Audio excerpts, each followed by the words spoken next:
Good morning, friends. Good morning, good morning. Punta tayo sa ating garden, friends. Kahit wala na tayo masyadong time mag-garden. Sa ngayon, kukunin ko lang yung aking mga kalamansi. Tapos ano lang ako, friends, magbunot ng kunting damo. Ayan, tingnan nyo yung mga sitaw ko nasa na. Yan. Pero namumulaklak pa lang. Tsaka yung green beans. Inano ko, ayan. Oh, di ba? Salungat kayo sa init. Kukunin ko pala. Aha. Tingnan nyo naman yung ko, friends, ang resbit ko dito sa gilid. Yan. Kukunin natin yung mga ukra dyan. Pwede na yan kasi ilang piraso din. Tapos, yan. Diyan ako magbubunot ng damo. Yung mga sili natin buhay pa rin. Tapos yan yung green beans natin or bagyo beans na tinatawag. Malapit na siya mamunga kasi may mga bulaklak na. Kangkong ko, kakagulay ko pa lang. Pero kung gusto ko, pwede na ako ulit maggulay. Tapos madami tayong mga kamote. Yan, maganda to, kukuha ako mamaya din. Para kasi may kalamansi tayo. Ituyo and kalamansi lang yan. Okay na o, diba? Bakante yung mga raised bed natin, walang mga tanim. Tapos, ayan pa, kamote. Dito ako kukuha. Ayun. Tapos ang ating saluyot, maano na siya ulit. Malago. Papakita ko pala sa inyo muna yung ating mga chicks. Mga chicks kasi dadalawin ko din. O diba? Kailangan na din namin mag-mower. Dahil ang hahaba na ng grass. So, baka mag-mower si Shannon mamaya kasi nandito siya. Ayan, may sitaw din pala tayo dito. Ayan. Namumulaklak na siya. O diba? Grabe yung mga raised bed natin.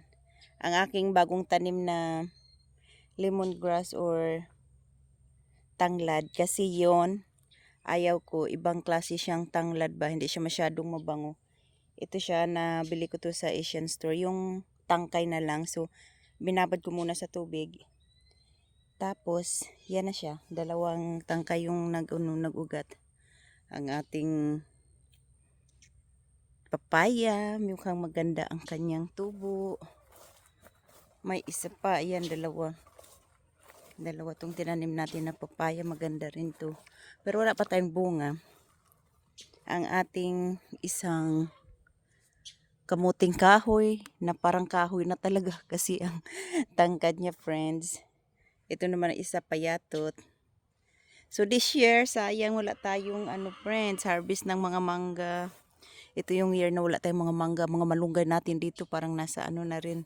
Kailangan ko na silang putulin. Yan, pati yung isa puputulin ko na kasi hindi na maabot, super laki na talaga. Yan, paanuhin niya natin. May isa pa tayong malunggay, ayun no. Yan, ang dami kong malunggay dito sa garden. Tapos meron pa dun malapit sa bahay, dalawa yung first mga malunggay ko. So yan, bumabalik na rin yung ating mangga na nung winter. So malapit na rin mag-winter, mag-December ulit. So ayan sila, mga ube natin, madami din tayong ube. O diba, sabi ko kukuha ko ng kalamansi mamaya. Pero sabi ko papakita ko muna sa inyo ang ating mga sisiw na yung bago, hindi na sila sisiw, friends. Ito naman yung mga malalaking mga manok.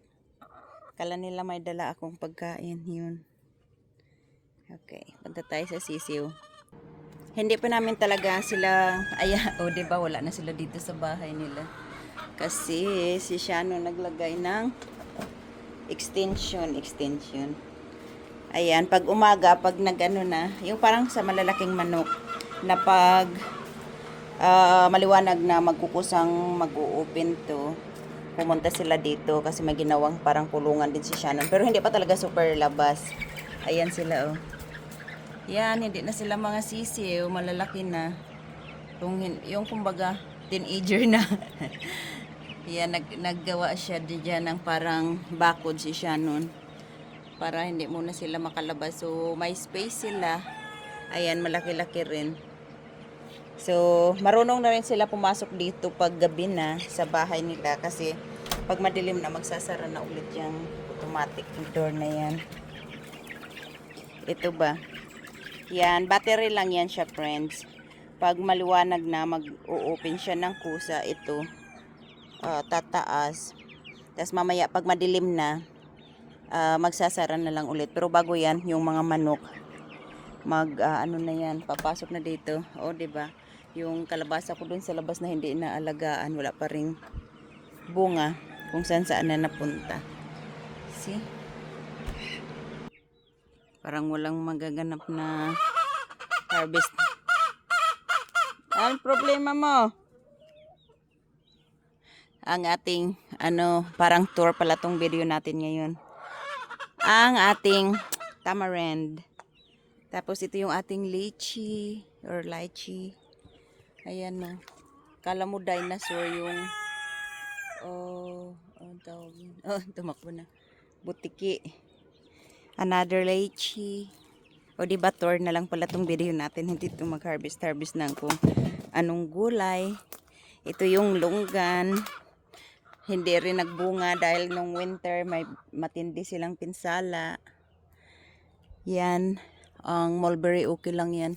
Kasi mabilis naman silang bumalik. And we have malaking balingbin. Yan. Malapit na yan. Pwede na yan siya. Pwede ko na rin yan kunin sa aking maybe next video na lang. Ang sinigwilas natin. Ayan na siya, friends. Nag-ano rin siya. Nag-take off. Grabe ang laki ng inano niya. Yung mga mangga lang talaga ang hindi masyado naka-recover kaagad. Tsaka yung aratilis ko. Yung aratilis, medyo patay pa rin siya. Hindi pa ako ng bunga simula nung pero may mga bunga siya ngayon na maliliit. Ayan, nung winter pa yan namatay. Tapos mag-winter na lang ulit. Kasi alam nyo naman, di ba yun yung matinding winter namin. Simula nung dumating ako dito, yun yung matindi nung February. Ang pinakamatindi na winter. More mulberries, tapos yung ating peach. Yan. Sa ngayon, hindi namin yan nagagamit ang aming tambayan dyan. Hindi kami nagtatambay dyan sa taas dahil super init dito sa Florida, friends. Ay, kailangan na din dito ni Shannon mag-weed eater. Ang nyug. Yung isang nyug doon. Tapos, itong ating suha. Mukhang meron na tayong makukuha. Yung isa na ano na dahil sa parang may sakit no. Nag-black na or hindi ko lang na-harvest. Nag-crack siya ba? Pero ito mukhang makukuha natin. Ayun pa. Madaming bunga yan ating suha. O diba? Tour na talaga tong ating video. Hindi na muna. Mamayang hapon na lang ulit ako mag video para sa aking mga konting harvest. Yan. Bumalik na rin ang ating atis. O diba? Yan pa yung mga patay. Tapos dito, okay lang. Yung bayabas natin hindi pa masyadong bumalik. And then I have another longgan one day. Kung hindi naman kami maano ng hurricane. Kasi isang longgan ko dati na malaki na namatay dahil sa hurricane. Sana ito hindi kasi mukhang maganda yung tubo niya ba. Yan. Yan yung ating mga fruits ngayon na mga okay na. Yung bayabas, hindi masyadong naka-recover. Parang stick pa rin siya. Nandun. Pero yung sa may side sa ilalim ng kawayan ay may bunga. Ito siya. Yung sa ilalim pa lang. Yan. Yung ating another. Ang dami palang mga sira na mga hose. Ayan o, tingnan nyo ito. Nasasayang yung tubig. Kasi may timer man yung ating mga patubig. Pero dito, pakita ko nga yan kay Shannon. Sandali, tignan ng picture. Para maayos niya. Yung mga saging natin. Yan, may mga bunga. Ba't parang matutumba yung isa?